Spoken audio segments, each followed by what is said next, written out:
Labas vakaras, mėly žiūrovai. Jau 12 metų Palangos miesto savivaldybė, o taipogi galbūt ir kai kurios Respublikos institucijos seka padėtį mūsų Baltijos paplūdimiuose. Ir štai praėjusią savaitę Palangoje lankėsi grupė Lietuvos, Latvijos, Estijos ir Baltarusijos mokslininkų, kurie surengė čia konferenciją Lietuvos Baltijos jūros krantotvarkos problemos. Taigi, reikalai pradeda judėti iš esmės ir tikimės, mes visi turbūt, kad vis dėlto Baltijos pakrantės bus išsaugotos. Ir visų labiausiai turbūt žino šią situaciją mūsų Palangos miesto savivaldybės administracijos direktorius, gerbiamas Rolandas Rumšas. Taigi, gerbiamas direktoriau, kaip tik mes šį vakarą ir kalbėsime su jumis apie šią problemą, kadangi jūs dalyvaujate įvairiuose seminaruose, pokalbiuose ir su tais pačiais mokslininkais, jūs geriausiai žinote visą tai, kas vyksta mūsų ir pajūryje ir visas tas problemas. Sakykite iš tikrųjų, kokia šiandien yra reali situacija mūsų pliažuose? Visų pirma, turėčiau padėkoti žiniasklaidai, kad užaštrinta problema galų gale pasiekė patį aukščiausią lygį. Praktiškai čia yra vyriausybės nurodymų Lietuvos mokslo akademijai apjungti visus mokslininkus ir pasikviesti kolegas iš Latvijos, Estijos, Lenkijos, Kaliningrado srities, kurie dalyvavo šitai konferencijai. Aš turbūt atsiprašau, aš apsirikau turbūt pristatydamas, ne iš Baltarusijos dalyvavo, bet iš Rusijos, ne, ir iš Lenkijos dar priedu. Taip, kad vis dėlto irgi aplinkiniai, kaimynai, jiems irgi rūpi mūsų problemos. Kurių krantus atskalauja būtent Baltijos jūra. Ir tas užaštrinimas, kaip sakiau, išjudino aukščiausius sluoksnius ir konferencijoje dalyvavo ir aplinkos ministras, įpareigotas galutinai prašyti ir mokslininkų priimtų galutinį rezoliuciją, ką vis dėlto reikėtų daryti mūsų pakrantėms, kad kiek įmanoma sustabdyti tą ardymą. Tai va, šita konferencija, kuri truko 3 dienas, akivaizdžiai parodė, kad problemos yra ne tik mūsų pakrantėje, kurios turim tik tai 100 km, Latvijai 5 kartus daugiau ir lyginant su kitais, tai pats trumpiausias pajūrio ruožas pas mus. Problemos yra tos pačios tiek Lenkijoje, tiek Kaliningrade, tiek Latvijoje, tiek Estijoje. Visur keičiasi kranto linija. Čia pagrindinė problema visi įvardino, kaip ir čia pasaulyje mokslininkai, dėl klimato atšilimo kyla bendras vandenynų lygis.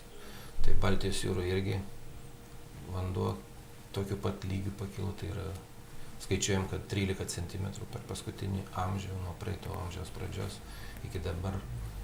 Tai tas pakilęs vanduo iš tikrųjų pažemino mūsų pliažų lygį. Tuo pačiu pasikeitė audrų kiekis per metus vos net dvigubai. Ir gamta po vienos audros nebespėja atstatyti savo padarinių.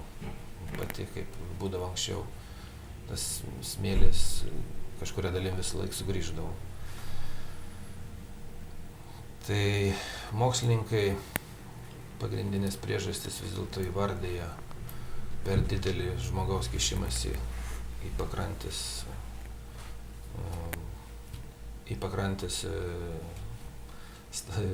pakrantę Baltijos jūros statydami neapgalvotai, nepasitarę su mokslininkais įvairius hidrotechninius įrenginius.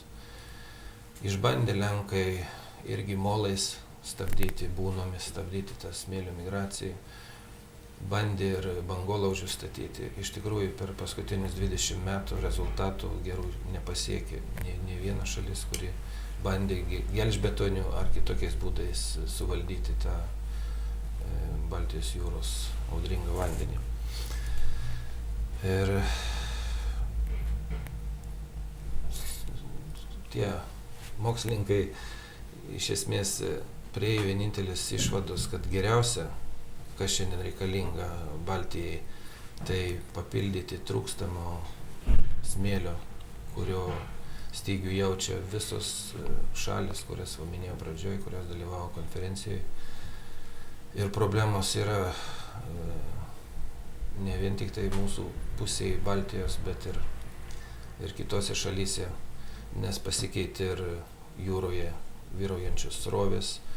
Mūsų hidrotechniniai renginiai, kaip pagrindinis, yra Klaipėdos uosto molo pailginimas, farvaterio kanalo gilinimas, visiškai pakeitė ištekančio vandens iš Kuršių marių kryptį, išnešimus, pasikeitė kryptis, kur netikėtai pasisuko dalis smėlio nešamo ir sąnašų iš Nemuno žiočių, neša visai arba tolyn į jūrą, arba sukasi link pietinės pakrantės.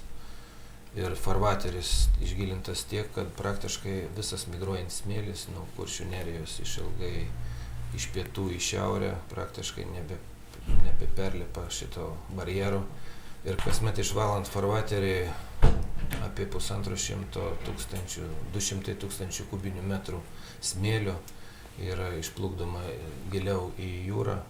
Ir vien dėl to, kad manoma, kad jis labai užterštas ir negalim išpilti arčiau Palangos, kad tęstųsi ta smėlio migracija nenutrūkstamai ir pasipildytų pliažai.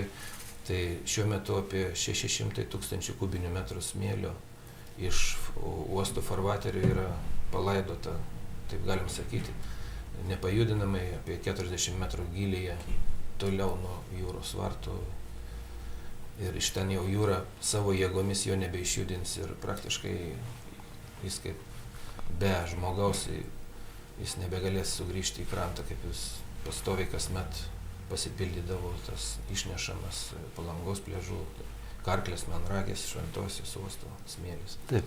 Ir kaip mokslininkai turbūt pastebi, reiškia, kad ir gamta, aišku, labai turi didelį įtaką, čia jau yra ne nuo mūsų priklausomas dalykas, tačiau atrodo net keista, kad tas pats Palangos tiltas šiek tiek trukdo, reiškia. Ir tie akmenys, kur galbūt ir palangiškai prisimena, kai per tilto rekonstrukciją buvo išimti, iškasti ir išvežti, dabar jie vėl yra gražinami, ar ne?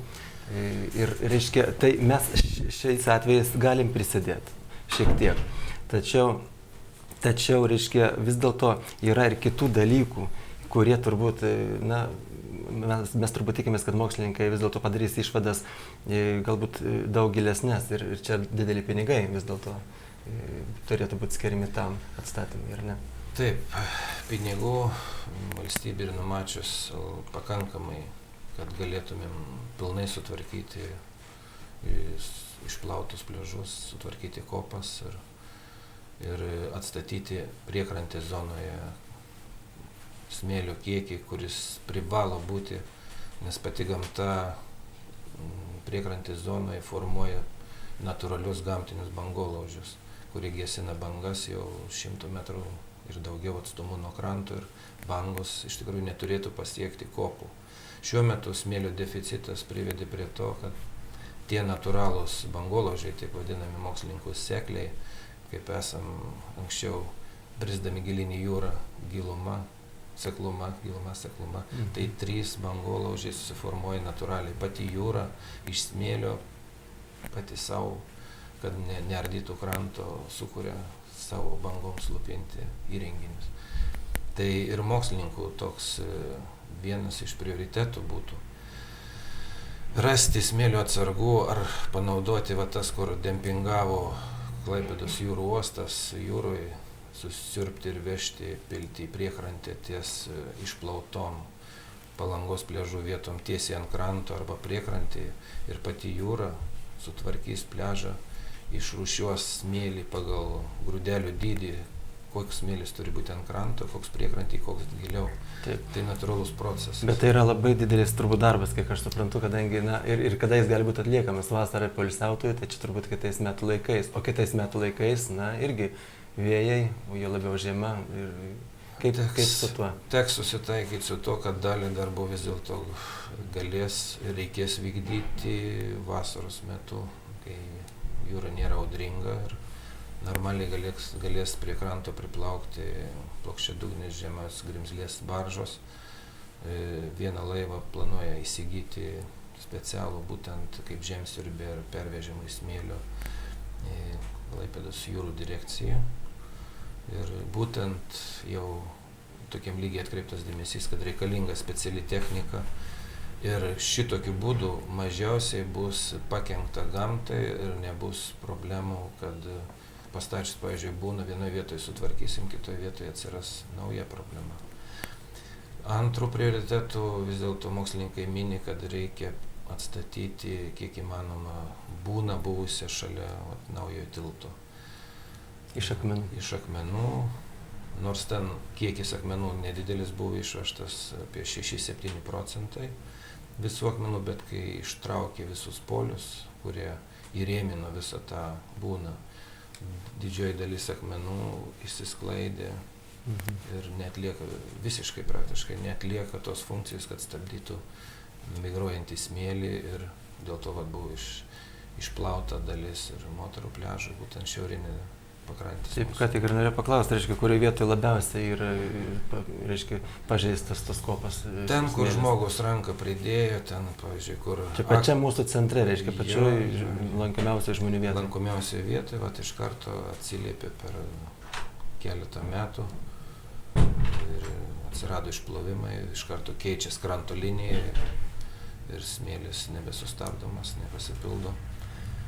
Dar kita vieta yra ties Birutis kalnu, kur buvo panaudoti akmenys, kai laivą užmesta ant seklumos, nutraukiniai, jie paliko, jie vėl pakeitė krantą, vėl pakeitė pakrantės sroves, vėl kitaip smėlį išneša, vėl ta prognozė surišta ir mokslininkam galvos, irgi ten reikėtų arba juos pašalinti skubos tvarka.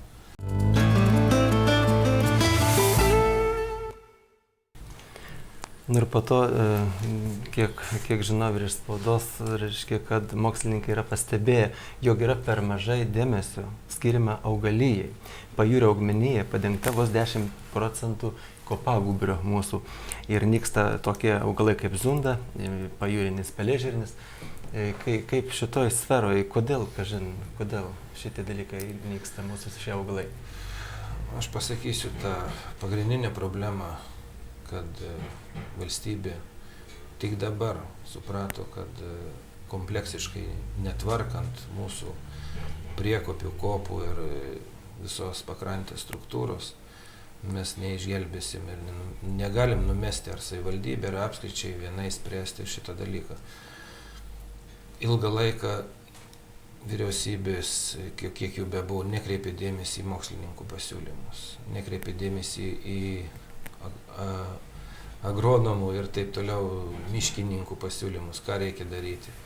Medžiagos Lietuva turi daugiau negu bet kuri Baltijos paminėtos šalės, kurios buvo konferencijoje. Visi stebėjosi, kiek pas mum yra sukaupta statistinis medžiagos nuo pat pokario laikų iki dabar.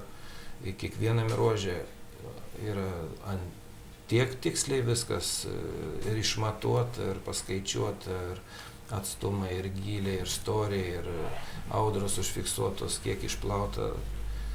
Tik reikia naudoti tą medžiagą ir tos konferencijos išdavose tai ir labiausiai akcentuota, kad tą, ką siūlo šiandien, jau buvo siūloma man dar negimus, kad bus tokios problemos. Jau 60 metais buvo akcentuojama, kad pastoviai reikia stebėti ir visus projektus, kurie įtakoja krantą, ir uostų darbai, ir būsimi Melnragės uostas, ir būsimas Šventojos uostas, kiek įtakos visos smėlio migracijai visiems mūsų pliažam, nes Palanga be pliažų tai praktiškai be darbo bus. Taip, ir be darbo, ir apskritai tai yra turbūt neįkainomas dalykas, visais atžvilgiais ir visi tą suprantam.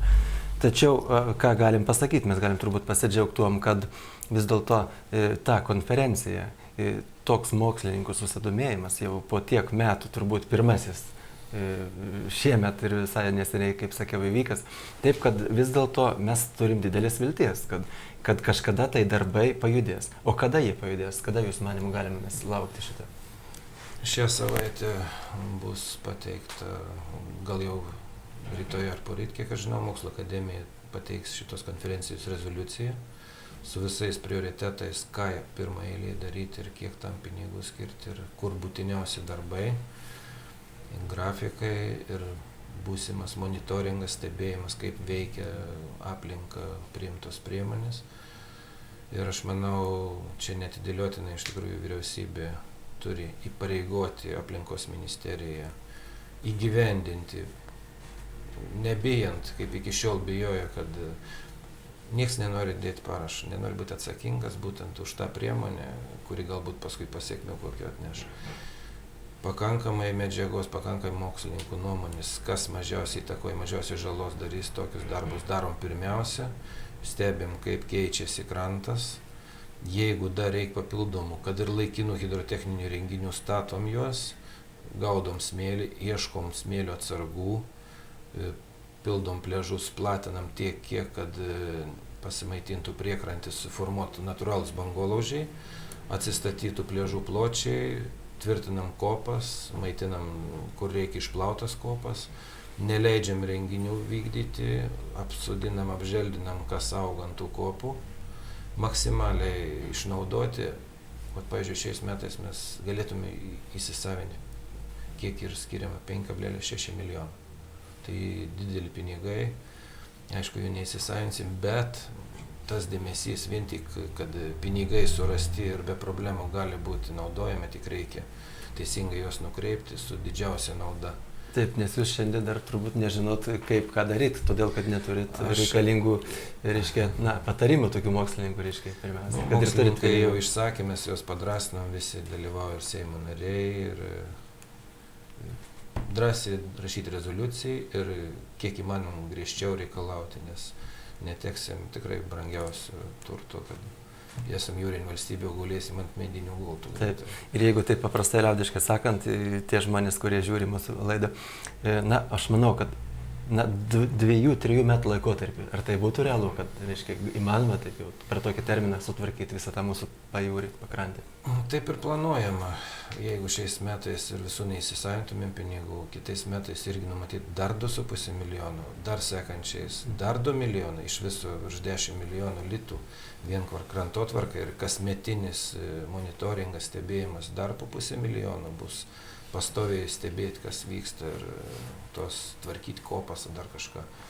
Reikia pastoviai, kad būtų įpareigota urėdija, kuri geriausiai moka ir įtvirtinimus daryti, apželdinimus daryti, įpareigoti be jokių tai jau konkursų, žaidimai čia vyksta, laiką gaištam, o pinigus įsisavinam vos ne žiemą per tos konkursus. Toliau mokslininkai, kad galėtų būtų skiriam pakankamai pinigų stebėjimam, kaip krantas vystosi. Visi projektai, kokie tie bebūtų, kokie studijas bedarytų, būtų darom per mokslo akademiją, jungiant visus universitetus, visus mokslininkus. Kategoriškai čia be jokių išlygų. Aš tikiu, kad būtent ir Klaipėdos uostui pagerinimas, molai viską davė, bet tie milijonai, kurie atnešė naudą įplaukiant ir didinant apkrovimus uostui, šitie milijonai uždirbti pelnas dabar nueis pastoviam krantų tvarkymui ir žalą. Ir reikės vis tiek tą smėlį, kuris migruodavo normaliai pro uosto vartus link Palangos, jį reikės dirbtinai permesti, kad jis tęstų savo kelionę link mūsų pliažų. Bet kuriuo atveju aš manau, kad tikrai žiūrovams papasakojom gana gerą, smagią naujieną, todėl kad tai yra ir visų palangiškių tolesnė ateitis. Nes mes turim tikrai ir ne tik mylėti ir saugoti, bet mes ir gyvenam, turbūt galime sakyti, iš mūsų pajūrio, dauguma bent jau palangiškių. Taip, kad aš šioj laidoj atsisveikinu su jumis, gerbiami žiūrovai, dėkoju gerbiamam direktoriui už mūsų interviu. Ir manau, kad ateityje šios temos mes dar nepaliksime, todėl kad bus matyt ką parodyti, jeigu prasidės darbai ir visa kita. Ačiū.